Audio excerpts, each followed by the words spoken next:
Oi, turma, do livro Com os Olhos do Coração, José Carlos de Luca.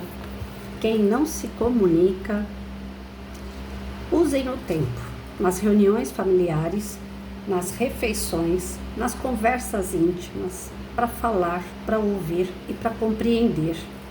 A comunicação gera confiança e confiança une.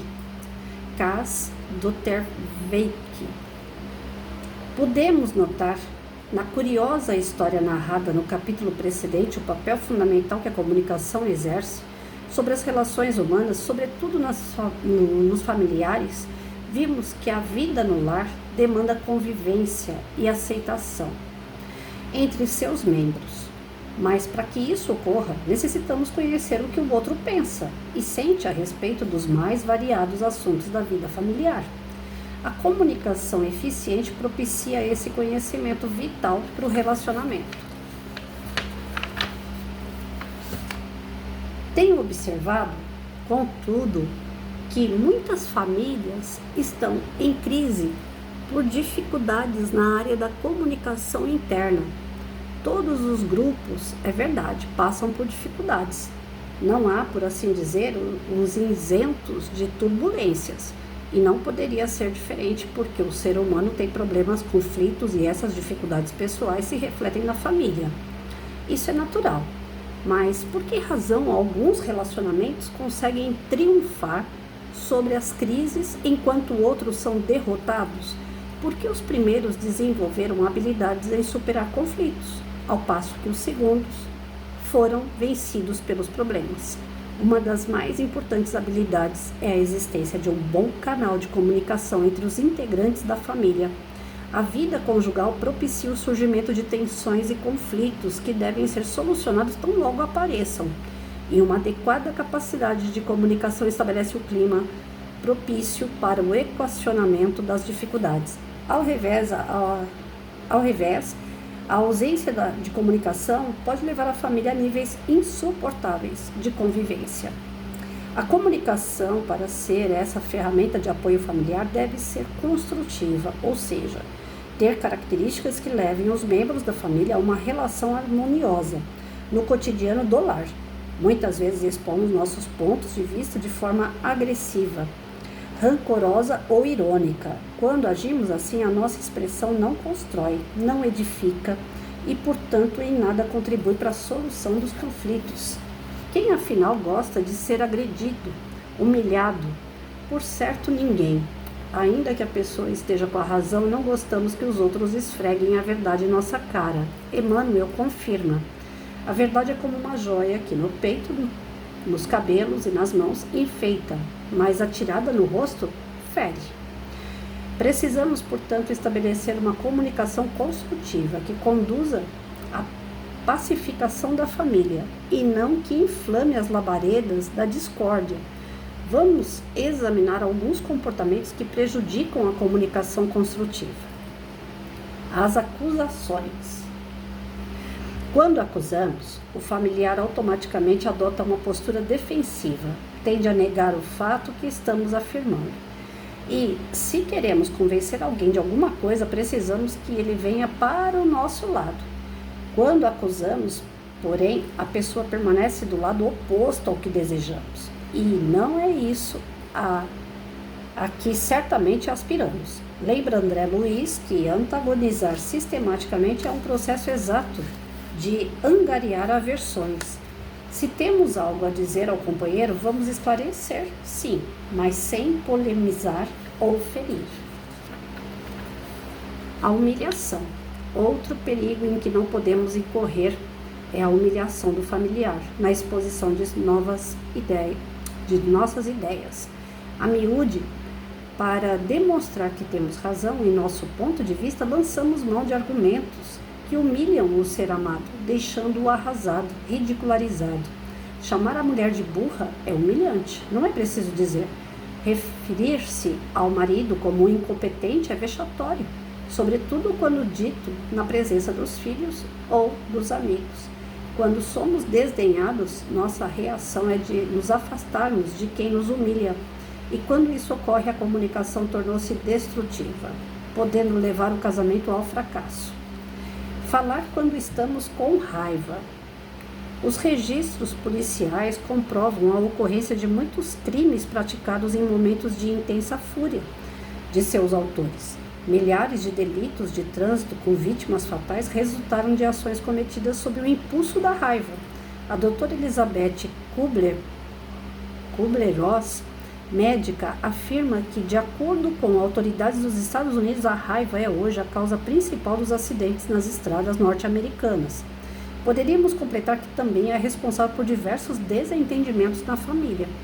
No momento em que estamos sob o domínio da ira, temos pouco ou nenhum controle sobre o que falamos e acabamos ferindo o familiar querido. Falamos mais do que gostaríamos de ter dito se estivéssemos calmos. Se estivéssemos serenos, não diríamos nem a metade do que despejamos na família, no familiar. É claro que devemos expressar os nossos sentimentos, dizer que não gostamos disso ou daquilo, porém é preciso saber a hora em que vamos expor nossas opiniões. Estejamos atentos ao conselho de Carlos Torres Pastorino. Quando encontramos na pessoa com quem convivemos alguma irritação, manda a prudência que não a perturbemos. Não insistamos em nosso ponto de vista para não chegarmos à discussão, e daí a briga e o resfriamento do amor. Antes, esforcemo-nos por diminuir a irritação. Então, se o perceber irritado, cale-se, antes que a irritação passe para você. Domine-se enquanto está com a cabeça fria. Deixe passar a onda. Vale o mesmo conselho quando percebemos o familiar enfurecido. É sábio o conselho popular. Quando um não quer, dois não brigam. É preferível, de nossa parte, o silêncio ao revide. Devemos escolher a melhor hora para expor ao cônjuge eventuais insatisfações no relacionamento. Não seria, por exemplo, oportuno tocar no assunto tão logo o marido chegue em casa do trabalho. Deixe que primeiramente ele tome um banho, esteja mais relaxado, faça a refeição e depois, na hora certa, você poderá introduzir o assunto. Nunca se esquecendo, porém, da recomendação de Buda no sentido de que a ternura é a maior proteção do mundo. Na leitura, é tudo muito até sistemático, né? Tem até umas receitinhas aqui de como você lidar com pessoas e lidar com os seus sentimentos ou a sua vontade de falar. Mas na prática, a gente sabe que não é bem assim. Na prática, a gente acaba sendo irritadiço. Às vezes a gente tem alguma coisa para falar e tem que ser na nossa hora, e é para agora, não dá para esperar. O que acontece? Que a gente lê, a gente aprende, mas não consegue praticar. Estamos atrasados moralmente, gente. Lamento dizer. E quando eu falo estamos, eu estou no meio do pacote, né? Por ser atrasada moralmente, eu fiz isso aqui tudo errado. Tudo errado. Eu fui estourada no meu trabalho, na minha casa, com os meus amigos, com todo mundo eu sempre fui muito estourada. O que eu tenho para falar eu falo mesmo e não quero nem saber, né? Do jeito que o outro entender é problema dele, mas eu vou falar. A falta de tato para falar já me fez sofrer bastante. Eu estava conversando com meu irmão ontem, depois que eu fiz as leituras, e eu falei para ele, caramba, Hudson, em 2 anos eu tenho aprendido muita coisa que em 50 eu não aprendi. E não adianta eu ficar aqui pedindo para Deus esticar minha estadia na Terra, né? Porque eu tive várias oportunidades, eu tive várias pessoas, eu tive várias situações, períodos difíceis e fáceis que eu passei, que eu poderia ter aprendido a controlar isso aqui. E eu não controlei, eu não aprendi. Eu estou aprendendo agora? Estou melhorando? Estou. Mas eu não vou ficar pedindo para esticar minha estadia, não. Seja da forma que Deus achar melhor. Porque Ele já me deu oportunidade, viu, gente? Já tive oportunidade pra caramba para me tornar uma pessoa melhor nesse sentido do falar. E eu atropelei. Falei demais, magoei pessoas demais. Do mesmo pé que eu usei a língua para poder ajudar pessoas, eu acho que é por isso que a espiritualidade me ampara, né? Porque essa boca aqui também já ajudou bastante gente, né? Alguém chega e fala, tô precisando de tal coisa, aí eu saio por aí pedindo, pelo amor de Deus, para alguém socorrer aquela outra pessoa. Então, eu acho que é por isso que eu tenho alguns créditos, porque em alguns momentos eu não pensei que eu estava ganhando crédito, né? Eu fui lá e fiz, com esse negócio espontâneo que eu tenho de falar.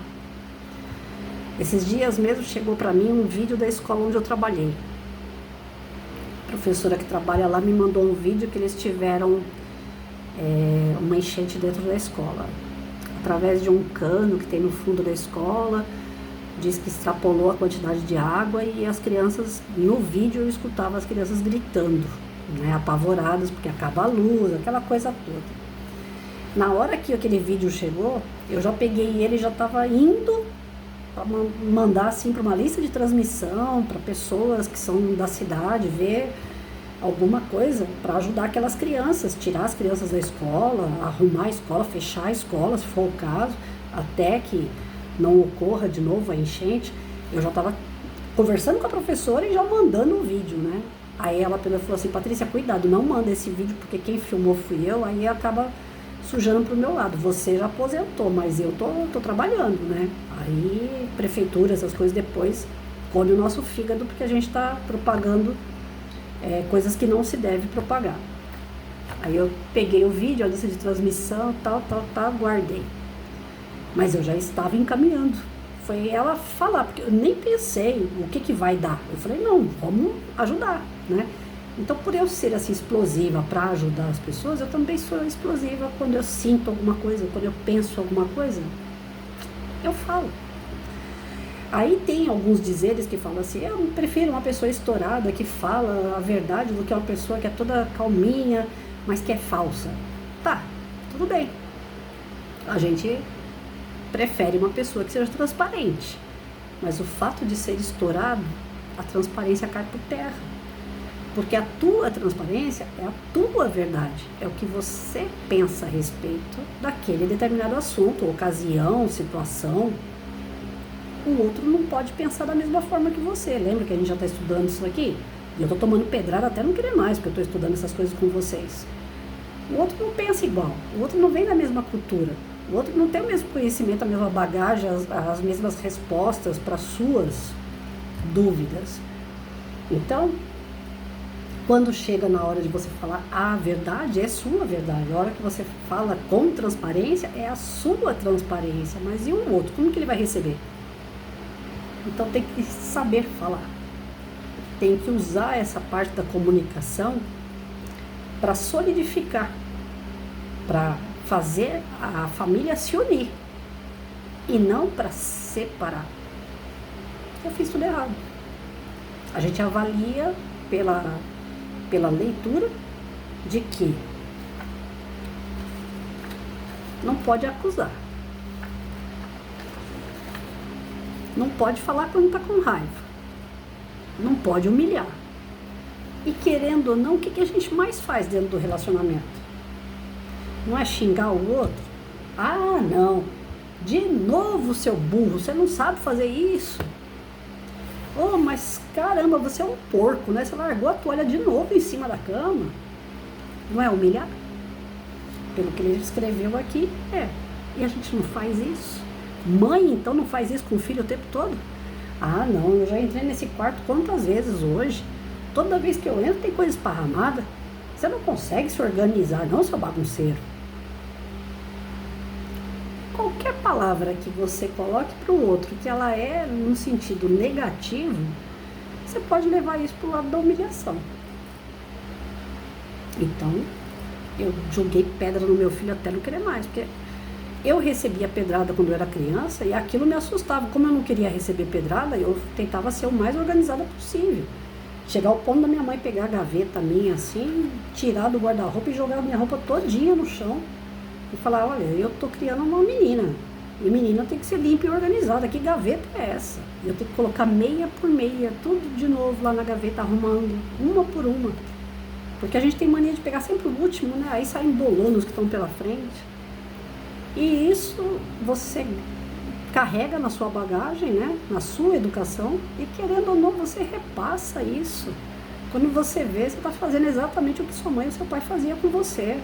Coisas que você nem imagina ficou no teu inconsciente. E você joga para fora no teu filho. Então, é complicado demais. Como eu falei, né? Adianta se tratar? Adianta passar por psicólogo, psiquiatra, terapeuta? Ajuda.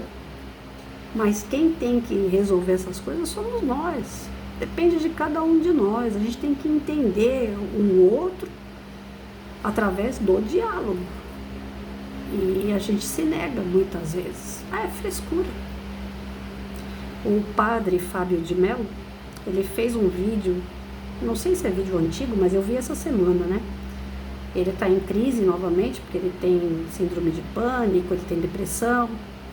E aí, num vídeo que ele fez, ele falou assim, tem pessoas que conseguem achar que o meu estado é estado de frescura. Por eu ser um padre, eu sou obrigado a ser perfeito, que eu tenho que estar sempre bem. E eu tenho os meus momentos maus. Só quem conversa comigo sabe exatamente o que está se passando comigo. E às vezes nem quem conversa, porque nem eu, às vezes, sei por que eu estou me comportando, ou falando, ou sentindo algumas coisas. Então imagina, se nem a própria pessoa consegue se entender, como é que ela vai se fazer entender? Como é que você vai entender o outro? Se o outro, às vezes, nem ele mesmo se entende. Como é que você passa o seu entendimento de vida para o outro, se às vezes nem você entende a sua vida? Pelo conjunto de coisas que você já viveu. Então, é um nó. Que conversa agradável, conversa sem julgar, sem criticar. Eu lembro que quando eu comecei a fazer Evangelho no Lar, a gente tem disso, né? Aproveitar, inclusive, a palavra, para poder dar uma beliscada no outro. Eu comecei a fazer Evangelho no Lar e, conforme eu lia um parágrafo, que a gente tinha que comentar sobre aquele parágrafo, eu falava assim, você tá vendo, pro meu marido, você tá vendo? Olha só o que tá escrito aqui, ó. Você não anda fazendo isso aqui. Eu aproveitava o Evangelho para acusar, para poder ter aquilo que eu precisava, que ele não dava. Ah, que vergonha, gente, né? Porque aí eu fui vendo, no longo do tempo, que Evangelho não era para acusar.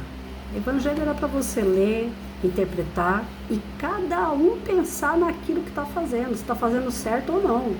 Cada um tira o seu proveito, não é para um ficar aproveitando do Evangelho e jogando na cara do outro, não. Então, assim, são coisas que estão lá na raiz, né? Que a gente tem que mudar.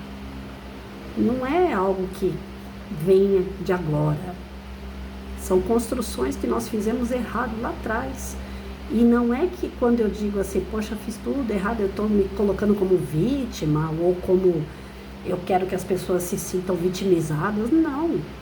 É um momento de reflexão. Errou? Pô, pelo menos eu estou descobrindo que eu errei. Agora, dá tempo de consertar? Tem pessoas que eu magoei, que eu machuquei, que ainda estão perto? Dá tempo de consertar? Vamos consertar. Ah, não dá? Essas pessoas já não estão mais no seu meio?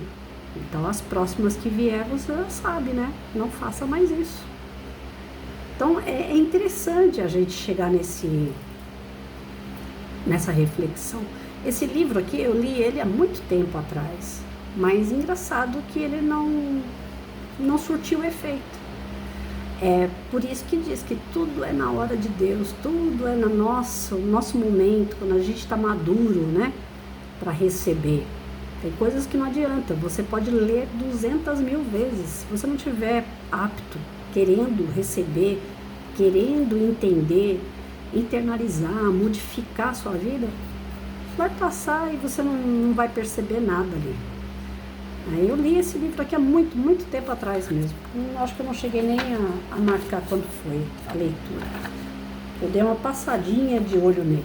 Ele teve um problema aqui em casa no telhado, ele sofreu a água Caiu água do telhado em cima dele, eu não joguei fora, porque eu não tinha terminado de ler ele. Comprei, comecei a ler e parei. Nessa parte aqui eu acho que eu nem cheguei. Ele tá rabiscadinho no começo. Até aqui na página 30, eu já tinha feito a leitura dele. Mas não estava madura para esses ensinamentos. E hoje é como se tivessem cada palavra do De Luca, as colocações que ele tem aqui nesses textos, né? Parece que vem tudo assim, né? Para você vestir a carapuça mesmo. Você fala, olha, tá vendo? Você não acha que você errou, mas você errou. Agora você consegue melhorar isso. Daqui para frente, não faça mais. É interessante. Parece um pai conversando com a gente no texto e falando, né? Cuidado. Sai desse caminho e faz outro diferente. Que o que você estava fazendo só deu tristeza, deu amargura para algumas pessoas. Né? Algumas pessoas saíram sentidas da minha jornada comigo, porque eu fiz isso aqui. E se vocês forem ver aquelas piadinhas que tem na internet que fala de mulher, grande parte da mulherada é assim, que nem a Patrícia, né? Tagarela demais, fala demais, quer impor a todo custo a sua verdade, a sua crença, quer que o outro enxergue pelos olhos dela. E a imposição não dá resultado. As acusações faz só o outro falar assim, ó, já que eu não sirvo para nada, né? Então eu vou tentar andar na miudinha aqui para evitar briga, mas ela me desdenha o tempo todo, ela acha que eu sou incapaz. E o cara tá fazendo coisa errada mesmo. Pode até ser, mas ele não tá enxergando que tá errado. Então o diálogo, a conversa franca e respeitosa pode fazer a pessoa acordar. Como um texto desse aqui é uma conversa respeitosa, que faz a gente pensar. Ele não tá aqui apontando o dedo, tá vendo, Patrícia? Você fez isso, isso, isso. A Patrícia que tá apontando o dedo para ela. Porque o texto é um texto reflexivo, que faz a gente pensar. Então, diálogo, gente. Diálogo não é acusação. Diálogo não é humilhar. E falar com raiva da briga, porque você consegue trazer o outro para tua ira. Aí são dois com raiva, pronto. Aí deu briga. E pode chegar até as vias de fato, né? Algumas vias de fato começam numa discussão boba. Em palavras, daqui a pouco vai para agressão física.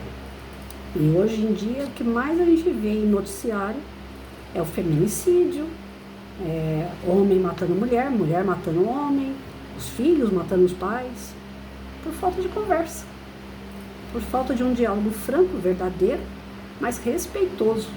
Não adianta ser, tudo que vem na minha cabeça eu falo mesmo. E eu sou assim, ponto, acabou. Não chega a lugar nenhum. Não chega mesmo. Então, quem não se comunica, como o texto diz, né, se estrupica tudo.